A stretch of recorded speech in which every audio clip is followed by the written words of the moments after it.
ওং নমো নারায়ণায়। অনেকেই জানতে চাই যে আমাদের এই সপ্তাহটা কেমন যাবে। বিভিন্ন লগ্নের ক্ষেত্রে আলাদা আলাদা প্রযোজ্য। আমি যেটা আজকে আপনাদের বলবো এই সপ্তাহের জন্য সোমবার টু সোমবার, সেটা হচ্ছে রাশিফল। এবং রাশিফলের 3টি নক্ষত্র আছে, আলাদা আলাদা বিচার করা হয়।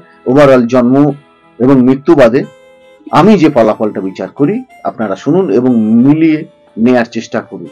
প্রথমেই জাতক জাতিকা হচ্ছে মেষ রাশি। আপনাদের এই সপ্তাহ কেমন যাবে? গুরুজনের সঙ্গে মতান্তর হওয়ার সম্ভাবনা রয়েছে। দাম্পত্য অশান্তি এড়িয়ে চলার চেষ্টা করবেন। সম্পত্তি নিয়ে বিবাদ এড়িয়ে চলার চেষ্টা করবেন। ব্যবসায়িক পক্ষে এই সপ্তাহটা শুভ। চাকরিজীবী ও পেশাদার যারা রয়েছেন তাদের ক্ষেত্রে অর্থ আগমনের সম্ভাবনা রয়েছে। মনের অস্থিরতা কিছুটা বাড়তে পারে। আধ্যাত্মিক মনোনিবেশ করুন। ওভারঅল মোটামুটি ভালো। এবার হচ্ছে বৃষ রাশির এই সপ্তাহ কেমন যাবে? যানবাহন কেনার পরিকল্পনা থাকলে আপনি কিনতে পারেন, কোনো অসুবিধে নেই। আপাতত যে কোনো ঝামেলা এড়িয়ে চলার চেষ্টা করবেন।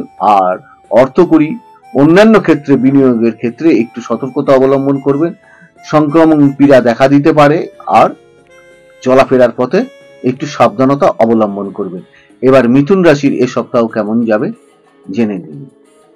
কর্মস্থলের দায়িত্ব বৃদ্ধিতে সহকর্মীদের ঈর্ষা আপনার প্রতি হতে পারে, আর দায়িত্ব বাড়তে পারে। কর্মের জন্য বাইরে যাওয়ার প্রবল সম্ভাবনা রয়েছে। ছোটখাটো ট্যুর হওয়ারও সম্ভাবনা রয়েছে। পরিবারের কারুর স্বাস্থ্য নিয়ে সমস্যা দেখা দিতে পারে। বাক্য সংযত করুন এবং ঝামেলা এড়িয়ে চলার চেষ্টা করুন। এইবার হচ্ছে কর্কট রাশির জাতক জাতিকা, আপনাদের এই সপ্তাহ কেমন যাবে? বন্ধু বান্ধব ও নিকট আত্মীয়দের কাছ থেকে আঘাত পেতে পারেন এবং আলাপ আলোচনায় একটু সংযত থাকুন।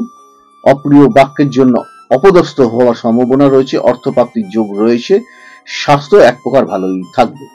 এবার হচ্ছে সিংহ রাশির জাতক জাতিকা, আপনাদের এই সপ্তাহ কেমন যাবে? অতিরিক্ত বন্ধুপ্রীতি ও বিশ্বাসে ঠকতে হতে পারে। পাহাড় বা সমুদ্র তীরে ভ্রমণের সম্ভাবনা রয়েছে।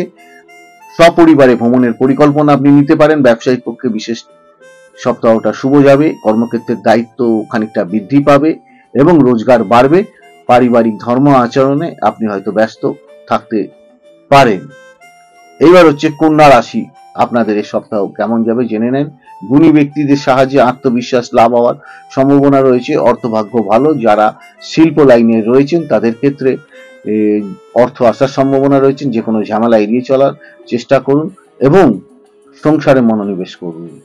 এটা গেল হচ্ছে আপনার কন্যা রাশি। এবার হচ্ছে তুলা রাশি।